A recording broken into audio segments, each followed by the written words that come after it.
नमस्कार, ज्योती अन्नपूर्णा किचनमध्ये तुमचं स्वागत आहे।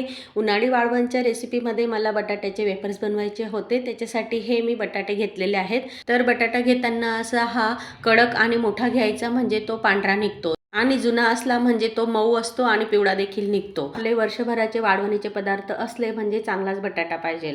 तर मी बटाट्याचे वेफर्स बनवण्यासाठी इथे बटाट्याचं साल काढून घेतलं आणि बटाटा चांगला धुवून घेतला। आता चिप्स किसरच्या साहाय्याने हे बटाट्याचे चिप्स बनवून घ्यायचे, म्हणजे त्याच्याने अगदी पटापट आणि सहज कोणालाही बनवता येतात। आता हे बटाट्याचे चिप्स किंवा वेफर्स आपल्याला मीडियम साईजचे तयार करून घ्यायचे आहे, आणि थोडे थोडे चिप्स बनवले की लगेचच आपल्याला ते चिप्स पाण्यात टाकायचे आहे, म्हणजे ते काळे पडणार नाही।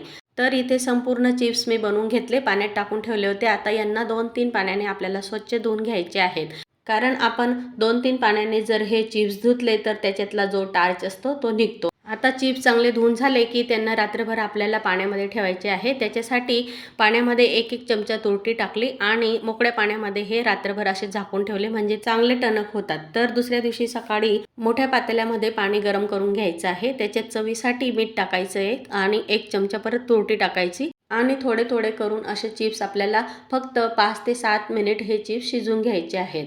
पारदर्शक चिप्स दिसायला लागला म्हणजे चिप्स आता शिजलेले आहेत। नंतर चाळणीमध्ये काढून घ्यायचे आणि थोडं थंड झाल्यावर एका कॉटनच्या कपड्यावर असे मोकळे मोकळे करून पसरवायचे। हे चिप्स उन्हात वाळवायचे असतील तर एका दिवसात वाळतात, आणि फॅन खाली घरात वाळवायचे असतील तर 2 दिवस लागतील। असे हे चिप्स तुम्ही डब्यात भरून ठेवले तर 1-2 वर्ष देखील अजिबात खराब होत नाही, आणि कमी खर्चात कमी वेळेत आपल्याला हे चिप्स खायला भेटतात। सविस्तर रेसिपी बघण्यासाठी टायटलमध्ये त्रिकोणावर क्लिक करा आणि नक्की बघा। तसेच सर्व प्रकारचे वाळवणीचे पदार्थ बघायचे असतील तर चॅनलला सबस्क्राईब करा आणि बाजूचं बेल आयकॉन बटन दाबायला विसरू नका, म्हणजे सर्व रेसिपी व्हिडिओंचे नोटिफिकेशन सर्वात आधी तुम्हाला येईल। पुन्हा भेटू अशाच नवीन वाळवणीच्या रेसिपीसह। धन्यवाद।